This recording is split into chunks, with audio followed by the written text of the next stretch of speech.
batiin ang ating po mga katabi. Can we say a blessed New Year sa inyong lahat? A blessed New Year, my brothers and sisters. Amen. Hallelujah. Sino dito handa na pong magpuri sa ating Panginoong Jesus?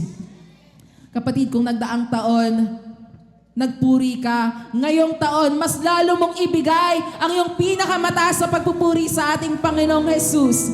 Amen. Hallelujah. Bago tayo umawit, can we say, thank you, Jesus! Hallelujah! Purihin ka po ang Panginoon! Come on, church!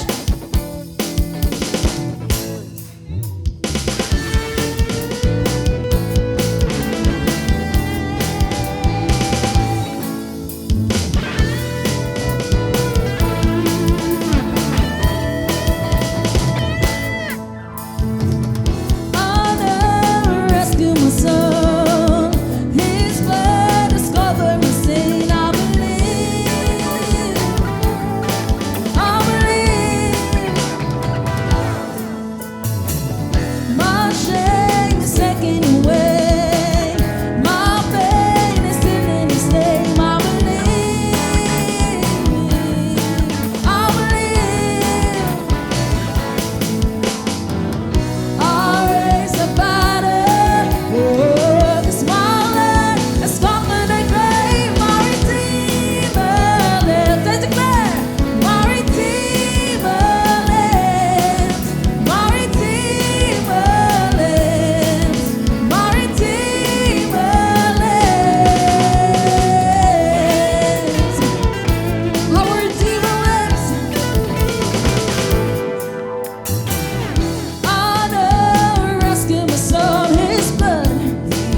Patuloy tayong umawit sa ating Panginoon. Patuloy tayong manahan sa Kanyang presensya. Can you shout, we love you, Jesus! Patuloy tayong pinalayan ng ating Panginoon. Marapat lang na siya'y sambahin, na siya'y awitan sa umagang ito. Church, we sing. Chains are broken, 'cause you have spoken. It is finished on the cross. Now I'm living in your freedom, 'cause Jesus, you have set me free.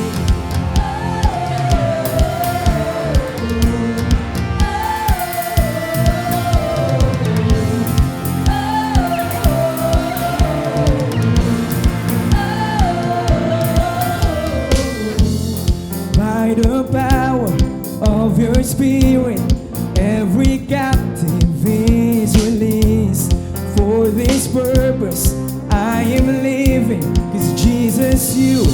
set me free.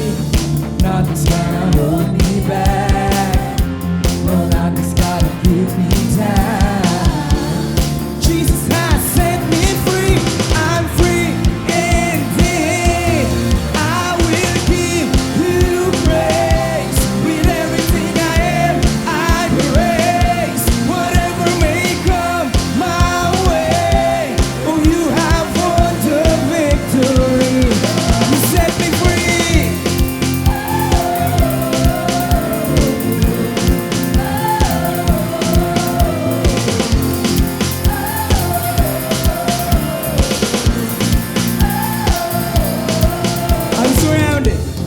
I'm surrounded by your goodness. I am covered by your grace. My heart is grateful, forever thankful.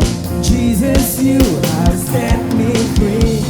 Nothing's gonna hold me back. No, nothing's gonna keep me down. Jesus has set me free. I'm free indeed. I will give you praise. With everything I am, I praise. Whatever may come my way, you have won the victory. Oh, I will give you praise. With everything I am, I praise. Whatever may come my way, you have won the victory. You set me free. Kung pinalaya ka ng ating Panginoong Jesus, itaas mo ang pagpupuri sa Kanya. Can we clap our hands, church?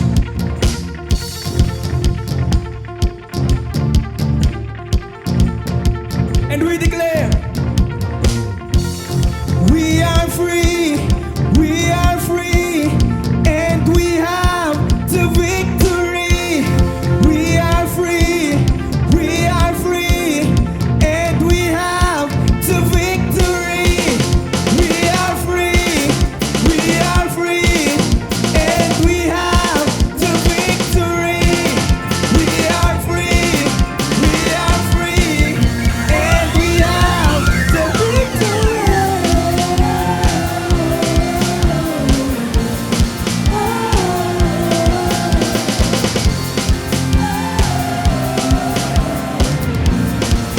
With all our voice, I will give you praise. With everything I am, I praise. Whatever may come my way, you have won the victory. Oh, I will give you praise.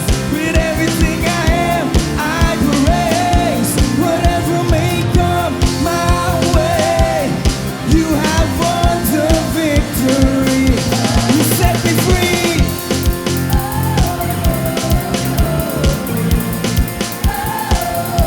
You set me free.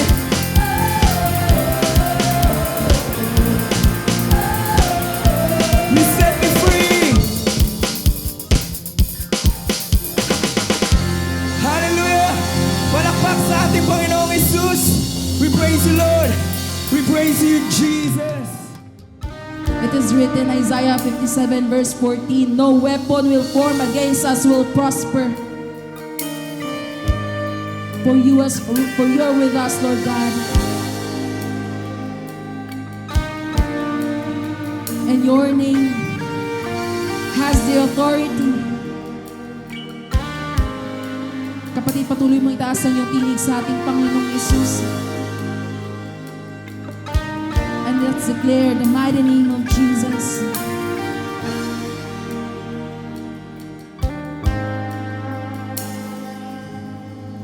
I pray into the atmosphere. Spirit of God, you're here. You have all authority. I pray over my heart and mind. I am healed by your stripes. Your blood declares that I am free. In the mighty name of Jesus, I pray, calling on the power of heavens. I proclaim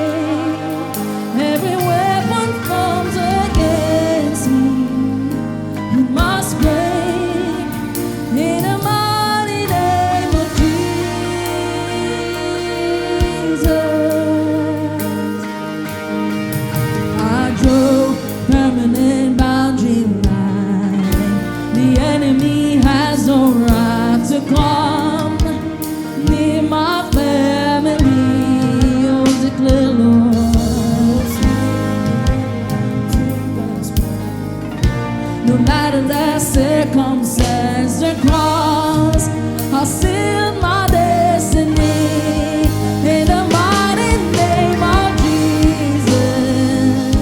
I pray, calling on the power of heaven.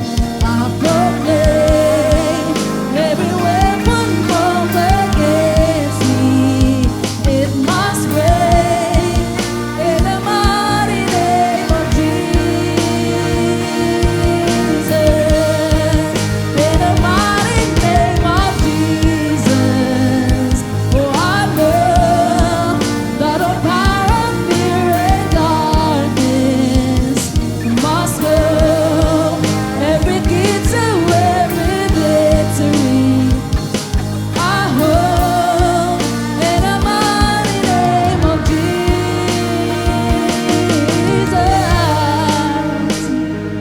I will not fear, I will not fear when the enemy comes near.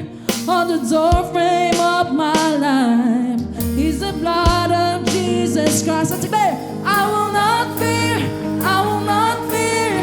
There's an army of angels here.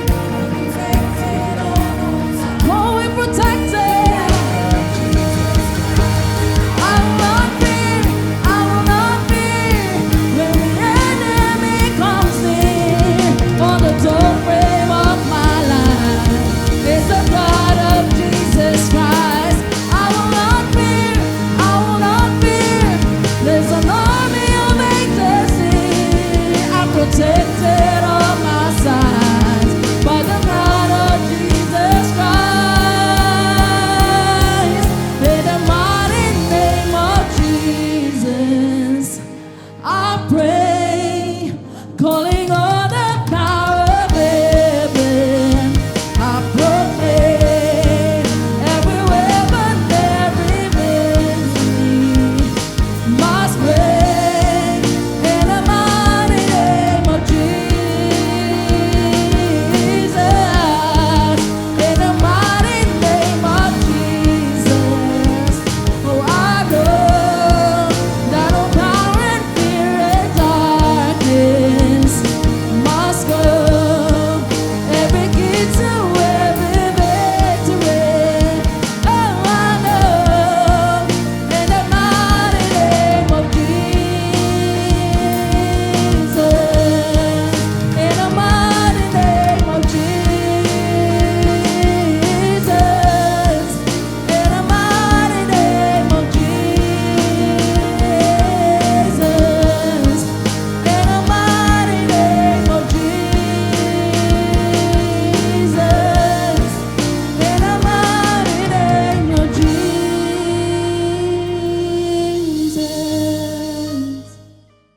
Amen. So, kumusta po mga kapatid yung ating selebrasyon ng Pasko? Mabuti. Selebrasyon po ng New Year. Malakas pa. Malasog pa. Walang nagkasakit. Walang na-overeating. Amen po ba? Pero alam po niyo mga kapatid, sad to say, kasi lahat po tayo nagkakaroon po ng pag-asa sa buhay. Amen po ba? Na meron po tayong tinitignan. Amen po ba? So, ngayon po mga kapatid, ano po yung nilalakaran po natin doon sa ating mga pag-asa sa taong ito na dumating 2026? Nawa mga kapatid, hindi po doon sa mga bilog-bilog na prutas, yung mga pamahiin. Opo mga kapatid, kasi po, meron pa rin po, sad to say, na doon po umaasa, doon sa bilog-bilog at kinukumpleto po. Bakit? Para doon sa pag-asa ng susunod na taon sa kanilang mga buhay. Amen. Sabi mo sa iyong katabi, hindi ako yon.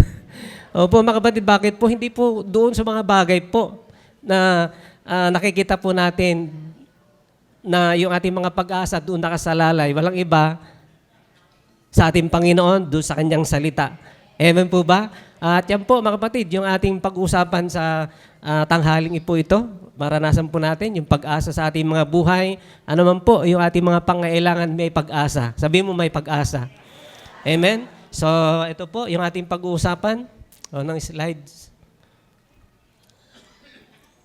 Ayan po, mga kapatid, ano po yung ating nakikita?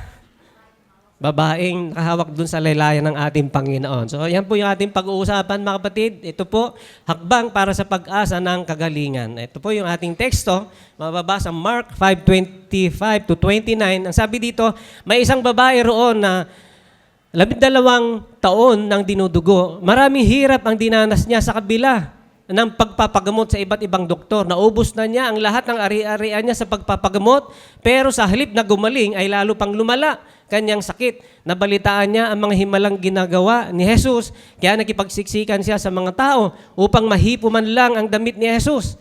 Naisip niya kasi ng babae, mahipo ko lang ang damit ng niya ay gagaling ako. Nang mahipo nga niya ang damit ni Jesus, biglang tumigil ang kanyang pagdurugo at naramdaman niyang magaling na siya.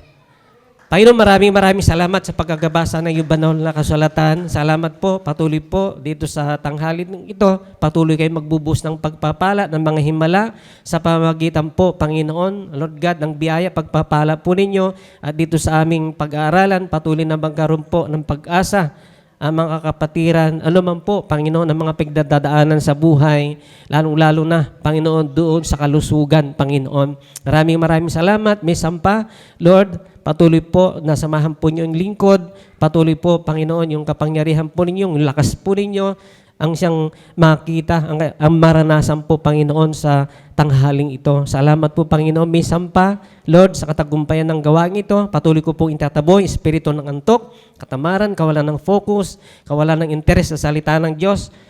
Tinataboy ko kayo dito sa lugaring ito. Presensya lamang ng aming Panginoon, ang Santo Espiritu, ang mararanasan ng lahat sa lugaring ito. Salamat po, Panginoon, sa patuloy na pagpapala, kapahayagan dito sa tanghaling ito na aming pong pag-aaralan. Salamat po sa pangalan ni Jesus. Amen. Palapang po natin ating Panginoon. Amen. So mga kapatid, dito po sa ating binasa, meron po tayong 3 na pag-aaralan upang patuloy po na maranasan natin yung pag-asa sa ating mga buhay. Amen. So hindi lamang po yung ating mga sakit, mga kapatid, kundi iba't ibang uri po ng mga pangailangan sa ating mga buhay, mararanasan natin yung pag-asa. Amen po ba? So, pag-aralan po natin, mga kapatid. Una po, natin pong pag-aralan dito, huwag mawalan ng pag-asa. Sabi mo, huwag mawalan ng pag-asa. Okay po, bakit po? Ayan po, yung ating mababasa dito sa ating talata, Mark 5:26. Ang sabi dito, maraming hirap ang dinanas niya sa kabila ng pagpapagamot sa iba't ibang doktor. Naubos na niya lahat ng ari-arian niya sa pagpapagamot. Pero sa halip na gumaling ay lalo pang lumala ang kanyang sakit. Pastor, saan po yung pag-asa dyan? Ayan po yung naka-highlights. Naubos na niya ang lahat ng ari-arian niya sa pagpapagamot. So nakita po natin, mga kapatid, amen po ba? So nandun po yung pag-asa. Kasi hindi niya alintana, kahit maubos man yung kanyang yaman, nagpatuloy siyang magpagamot. Amen po ba? Hindi siya nawalan ng pag-asa. So, tuloy po natin, mga kapatid, ano po yung kahulugan ng pag-asa kasi? Ito po yon. Ito ay mga bagay na inaasahan o pinanghahawakan na mangyayari. So, mga kapatid, ano po yung pinanghahawakan po na mangyayari ngayong 2026 sa iyong buhay? Meron ba? Amen. So, palapang po na ating Panginoon. Meron po. Okay. Ano pa? Ito rin ang dahilan upang magkaroon tayo ng lakas ng loob na harapin ang bawat sitwasyon sa buhay. Alam po ninyo, marami po, kahit Kristiyano, nawawalan ng pag-asa. Bakit po? Ayan po yun, no? Nawawalan sila ng lakas ng loob upang harapin yung mga sitwasyon sa kanilang mga buhay. Totoo ba? Naranasan niyo yan? Na ang taas-taas, yung pangarap mo, pero pag-asa mo, pero pagdating doon sa gitna, bumabagsak na. Bakit? Nawalan na siya ng lakas. Ewan po ba? Sabihin mo sa iyong katabi, malakas ako dahil kay Kristo. Palapag po na ating Panginoon. Yun po, mga kapatid. So, sa tanghaling ito, patuloy natin maranasan, mga kapatid, yung lakas ng loob upang patuloy na maranasan natin pananagumpay sa lahat ng sitwasyon sa ating mga buhay. Amen? Thank you, Lord. At ano pa, mga kapatid? Ito pong sinabi ko, kapag may pag-asa, sabi mo pag-asa, napapalalahanan tayo kung bakit dapat ituloy natin ang laban ng buhay. Okay? Example po, ito po yung ating relasyon, yung pangarap sa buhay, yung ating mga paglilingkod. at yung kalusugan natin. Amen po ba? So kapag meron po tayo, mga kapatid, ang pag-asa, pinapaalalahanan natin na tayo ng Diyos na ituloy natin yung laban sa ating mga buhay. Anong po yung ating laban ng buhay? Amen po ba? Dahil sa pag-asa. Bakit po? Dahil ang Diyos ang pinanggagalingan ng ating pag-asa. Amen po ba? Hindi po yung bagay ng mundo ang nagdadala ng pag-asa sa ating mga buhay. Amen po ba? Palapang po natin ating Panginoon. Thank you, Lord. Thank you, Jesus. Sa Diyos po nanggagaling yung ating pag-asa. Kung kaya mga kapatid, huwag tayo mawalan ng pag-asa. Ano po yung ating mga pinagdadaanan? Bakit po? Ito pong sinabi pa ng Roma 15:13. Sa inyong pagsampalataya, again mga kapatid, narinig po natin yung pagsampalataya. Sabi mo, pagsampalataya. Napakahalaga yung pagsampalataya. At the same time, meron kang pag-asa. Mapupuno kayo ng kagalakan at kapayapaan. Okay? Gagawin ito sa inyo ng Diyos ng pag-asa upang sumagana kayo sa pag-asa sa pamamagitan ng kapangyarihan ng banal ng Espiritu Santo. Kaya mga kapatid, pansin ninyo, yung ating mga pag-asa, minsan bumabagsak, sa gitna pa lang bumabagsak na. Bakit? Wala tayong kapangyarihan upang magpatuloy doon sa ating pag-asa. Bakit? Wala tayong kapangyarihan, wala yung Santong Espiritu sa ating mga buhay. Amen po ba? Kaya mga kapatid, napakahalaga na sa atin Santong Espiritu upang magpatuloy po tayo sa pag-asa. Amen po ba? Agree ba kayo mga kapatid? Pumakalakpak kayo mga agree. Opo mga kapatid, marami pong nakaranas po niyan. Amen po ba? Kaya nawawalan ng pag-asa, sarili lang po yung pinapaandar, sariling katawan lang. Hindi po kasama ang Lord doon sa kanilang pag-asa. Wala yung power. Amen po ba? Mga kapatid, tandaan po natin mga kapatid, kapag wala ang Santong Espiritu sa ating mga buhay, mababaliwala ang lahat. Lahat po, mga kapatid, na ating pong inaasam sa ating buhay, lalong-lalo na yung pag-asa sa ating mga buhay. Amen po ba? Amen? So, tuloy po natin mga kapatid. Paano pinakita ng babae na hindi nawalan ng pag-asa? Okay? Tayo po, paano natin ipinapakita na hindi po tayo nawalan ng pag-asa? Dito sa kwento, makaka-relate po tayo. Ang sabi dito, ayan po, 3 po. Uulitin ko po lang. Tiniis ang hirap ng pagdurugo. Ilang taon? 12 years. Ay mga kapatid, 1 buwan, ay mabuburyo ka na nun. Amen po ba? Kaya minsan, mainit ang ulo eh. Di ba? Bakit? Yun po yung mga kapatid, hindi po maganda sa pakiramdam. Dinudugo. How much more mga kapatid? Itong 12 years, tiniis niya po yun. Ano pa? O ito po. Hindi siya nawalan ng lakas ng loob. Amen po ba? Hindi siya nawalan ng lakas ng loob. Nagpatuloy siya, hindi siya tumigil magpagamot, ubos man yung kanyang yaman. Bakit? Iinisip niya, hindi bale, maubos man yung aking yaman, babalik pa rin pag magaling na ako. Amen po ba? Ganoon din po mga kapatid sa atin. Ano po mawala sa atin mga kapatid dahil sa mga sitwasyon na ganyan, mga problema, babalik ng Lord yung mga mawawala sa atin dahil sa pag-asa. Amen? Palapag po natin ating Panginoon. So, ganoon din tayo, mga kapatid, ano man ang sitwasyon ng buhay natin, sakit man yan sa bulsa, sakit man emotional, mental, spiritual, sakit physical tulad ng babae, hindi madali po yung pinagdaanan ng babae, pero huwag mawalan ng pag-asa dahil mapagmahal, mahabagin ang Diyos, lalo na sa mga may takot at umaasa sa Kanya. Grabe mga kapatid, palapakan mo na ating Panginoon. Opo mga kapatid, meron ka mang inaasahan sa Lord. Ito po mga kapatid, ang Diyos, mapagmahal, mahabagin ang Diyos. Lalong-lalo na, doon sa may mga takot, umaasa sa Kanya. Bakit po? Ayan po ang sinabi po ng talata. Ang nagmamahal kay Yahweh at nagtitiwala sa Kanyang pag-ibig ay kinakalinga. Sabi mo, thank you Lord. Nangangalinga ka. Hindi hayaang sila ay mamatay. Kahit magtagutom sila ay binubuhay. Grabe mga kapatid, thank you Lord. Sabi mo, thank you Lord. Ang Diyos ay mabuti sa ating mga buhay. Tanging si Yahweh lang ang ating pag-asa, tulong na malaki at sanggalang siya. Amen po ba?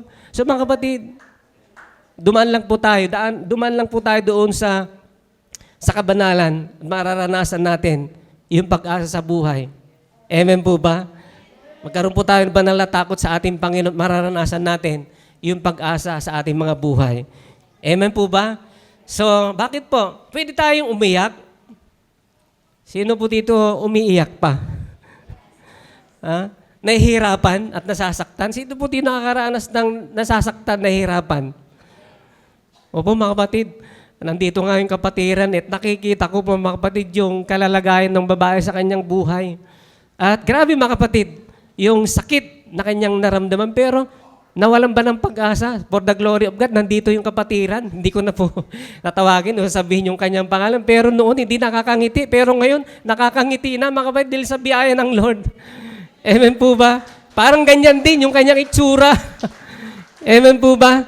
So, ano pa mga kapatid? Gawin lang natin pampalakas loob ang ginawa ng babaeng dinudugo. Dahil habang may buhay, may pag-asa. Palakpakan po na ating Panginoon. Habang may buhay, may pag-asa. Amen? Sabi mo siyang katabi, habang mo buhay, may pag-asa. Hindi po ako may sabi. Yan po, sinabi po ng Biblia sa mga ngaral 9:4, ngunit habang nabubuhay ang tao, ay hindi siya dapat mawalan ng pag-asa. Buhay ang pag-asa. Amen po ba? Buhay ang pag-asa doon sa ating mga pangailangan. Amen? So, tuloy po natin. Pangalawa, humakbang na may pagpupursige. Sa ating mga pangailangan, anong ginagawa natin pagpupursige, mga kapatid? Bahala na si Batman. Mga kapatid, hindi po pwede po. Hindi po pwede mangyari po yun, mga kapatid. So, salita lang po yun sa kanto. Amen? Mark 5:27, sabi buti dito, nabalitaan niya ang tungkol kay Jesus, kaya't nakipagsiksikan siya hanggang sa makalapit sa likuran ni Jesus at hinipo ang damit nito. Saan pastor yung pagpupursige po dyan?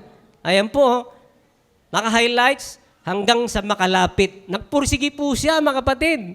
Amen po ba?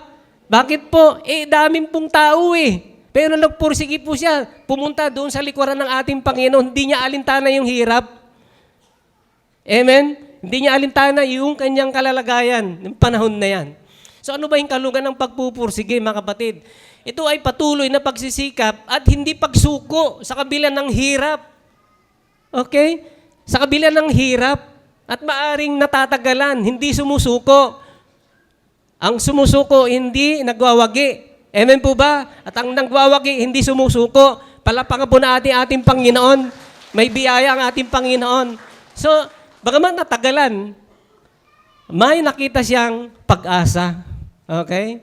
May naaninag siyang pag-asa, mga kapatid. Bagamat hirap, na parang wala ng pag-asa, nagkaroon siya ng pag-asa. Ano po yung ginawa ng babae, mga kapatid? Nakipagsiksikan po siya. Nasubukan niyo bang nakipagsiksikan? Ang hirap, di ba?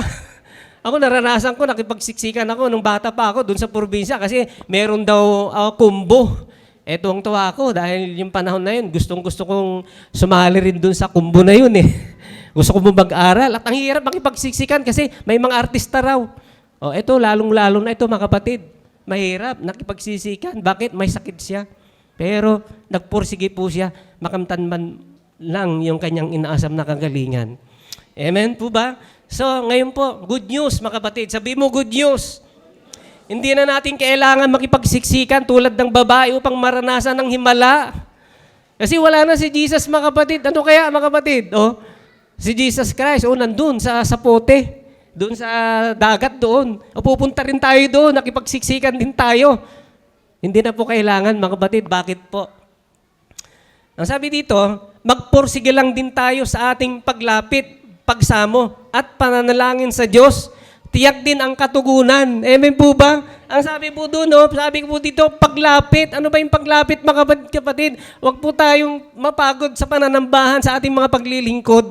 Ayun po yung mga paglapit natin sa ating Panginoon eh. Amen po ba? Ano pa? Yung pagsamo. Ano ba yung pagsamo? Yung pag-iyak natin doon sa ating mga pangailangan. Mga kapatid, ginagawa ba natin yan? So, nagsasamo ba tayo, mga kapatid, sa ating mga pangailangan sa ating Panginoon or bahala na si Batman? Darating kung darating. Amen po ba? Hindi po pwede na mangyari, mga kapatid. Sino po tayo?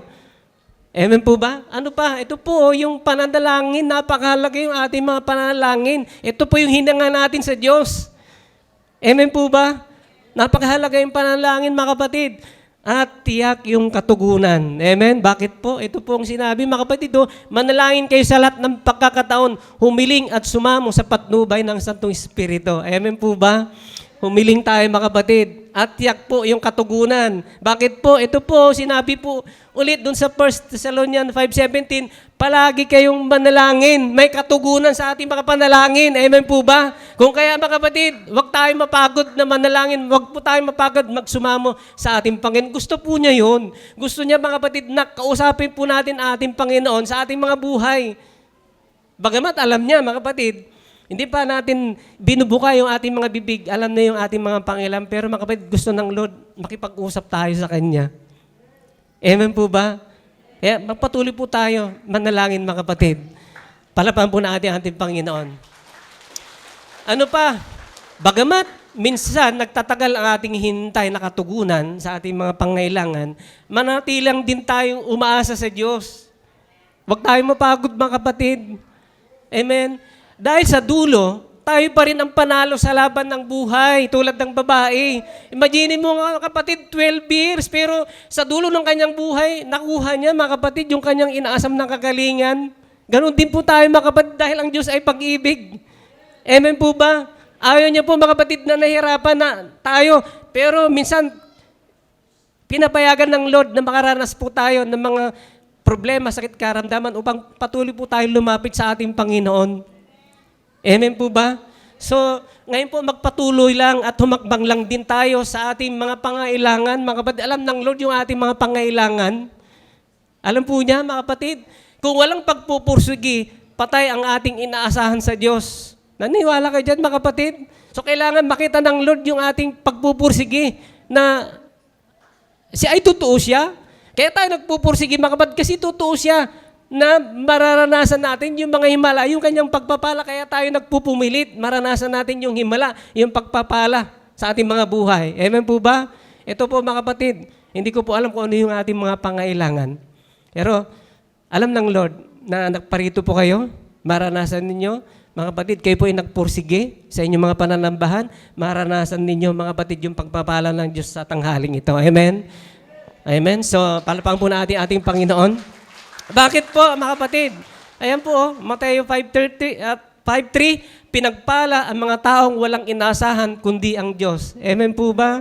Palapakan po natin ating Panginoon. Thank you, Lord. Grabe mga kapatid, pinagpala ang mga taong walang inaasahan kundi ang Diyos. So, alam ng Lord, mga kapatid, wala tayong naman talagang kakayanan unless asahan natin ang Diyos sa ating mga buhay. Amen po ba? So, ituloy po natin, mga kapatid. Pangatlo, okay? Higitan ng pananampalataya kaysa pagdududa. Amen? Sino po dito marunong magduda? O laging nagdududa sa buhay? Tingnan mo yung katabi mo. Baka punong-puno ng pagdududa. Amen po ba? So, mga kapatid, ngayong 2026, mga kapatid, hayaan mo ang ating Panginoon, alisin niya yung mga pagdududa natin sa ating mga buhay. Amen po ba? Ang mahalaga po, mga kapatid, ayan po, higitan natin yung pananampalataya. Bakit po? Naisip kasi ng babae, mahipo ko lang ang damit niya, ay gagaling ako. Nang mahipo nga niya ang damit ni Jesus, biglang tumigil ang kanyang pagdurugo at naramdaman niya magaling na siya. Pastor, nasaan yung pagdududa dyan? Ayan po, naisip kasi niya, naisip kasi ng babae. Sa tingin niyo mga kapatid, nung mga unang taon ng kanyang buhay, dun sa kanyang karamdaman, positive pa ba kaya yung kanyang iniisip? Hindi, mga kapatid. Bakit? Mamaya, papakita ko po sa inyo mamaya ulit. Okay? So, nakapagduda mga kapatid. Nakapagduda siya. Ha? Nakapagduda. Kaya, ang babae, oo, tulad din siya na nakasama ni Jesus. Bagamat nakakita ng mga himala, nagduda rin sila. Ayan po. Sino po nakakilala kay Juan Bautista? Siya po yung nagbautismo sa ating Panginoong Jesus nung bago siya mag-ministry. Amen po ba? Naalala niyo yun? Naalala niyo? Pero ano nangyari? Nagbago yung sitwasyon. Okay? Nung ikinulong na siya, ang sabi niya doon sa kanyang mga alagad, puntahan niyo nga si Jesus kung siya na yung Misaya o kung maghihintay pa tayo ng ibang Misaya. Nagduda siya, nakapagduda siya, mga kapatid. Bagamat anointed, pero nakapagduda siya. Amen po ba? So, sino pa? Si Tomas. Sino po si Tomas? Naalala ninyo? Siya po yung original na apostol. At nakakita mga kapatid ng mga himala. By the way, mga kapatid, ginamit din siya. Kung mababasa po natin, ginamit din siya gumawa ng himala eh. Kasama dun sa 12. Pero, ang nangyari, nakapagduda pa rin siya noong namatay na ang ating Panginoong Hesus Kristo. Ang sabi niya, kasi noong muling nagpakita ang ating Panginoong Hesus Kristo, mga kapatid, wala siya doon sa gawain. Parang ganito, wala siya sa gawain. Kaya nung ibinabalita ng kanyang mga kasama na buhay ang ating Panginoong Hesus Kristo, hindi nga. Hanggat hindi ko sinaisusuk-suk yung aking daliri doon sa kanyang mga sugat, hindi ako maniniwala. Nagduda. Amen po ba? So, lalong-lalo na mga kapatid itong babae, doon sa kanyang naranasan, kung babalikan po natin, Mark 5:26, maraming hirap ang dinanas niya sa kabila ng pagpapagamot sa ibang doktor. Kung titignan po natin, doon sa kalalagayan ni Tomas, wala sa kalingkingan kasi sobrang hirap niya eh. Okay? Naubos na niya ang lahat ng ari-arian niya sa pagpapagamot. Pero sa halip na gumaling ay lalo pang lumala ang kanyang sakit. So sa tingin niyo, naranasan niya yung magduda? Naranasan niya, no? Opo, mga kapatid, dahil doon sa kanyang pinagdaanan. Okay, sa puntong ito ng kanyang buhay, mas lalo siyang nagduda. Bakit? Ayan po. Alam po niyo, ang alam ko sa hemorrhage, dati, akala ko, pag nabagok ka, yun na yung hemorrhage. Hindi pala, ayan pala, yung pagdurugo talaga. Okay, tinignan ko po yan. Ano ba yung hemorrhage? Okay, na nararanasan ng hemorrhage. Imagine po niyo mga kapatid, 12 years.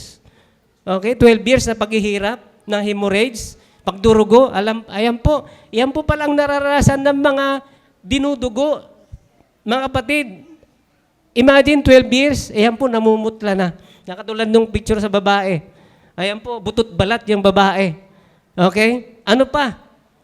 Panghihina, mahina po, mga kapatid, yung babae. Okay po ba? Pero nakuha niya, nakipagsiksikan kasi dahil doon nga sa pag-asa. Ano pa? Malakas pagtibok ng puso. Imagine po niyo mga kapatid, for 12 years, malakas ang kalabog ng puso. Normal ba ang buhay mo? Hihiga ka, kumakalabog, hindi ko po alam. Ini-imagine ko nga, nakakahiga pa ba yan? O ganun na lang mga kapatid. Nakayuko na lang dahil sa pagkabog ng kanyang puso, 12 years.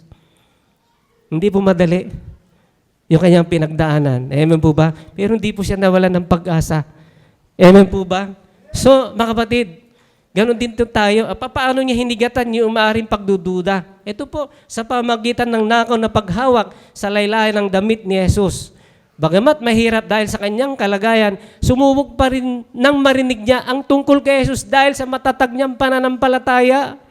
Alam po niyo, naka-highlights yung nakaw. Kaya kung nilagay yan, alam po niyo yung kultura po ng mga Israelita. Hindi ka pwedeng makisalamuhan na ikaw ay dinudugo o nireregla. Nireregla pa lang yun. Ito mga kapatid, 12 years na dinudugo. Hindi ka pwedeng sumalamuha doon. Sabihin mo, unclean ako. Pero ang ginawa mga kapatid, nakipagsiksikan po siya mga kapatid. Amen po ba? So ganun din po tayo mga kapatid. Kung ano man po yung ating mga pangailangan sa mga oras na ito, mararanasan po natin yung pag-asa sa ating mga buhay, sa biyaya ng ating Panginoon. So, habang naglalakad sila, lumapit sa likuran ni Jesus sa isang babae na 12 taon nang dinudugo at hinipo niya ang laylayan ng damit ni Jesus.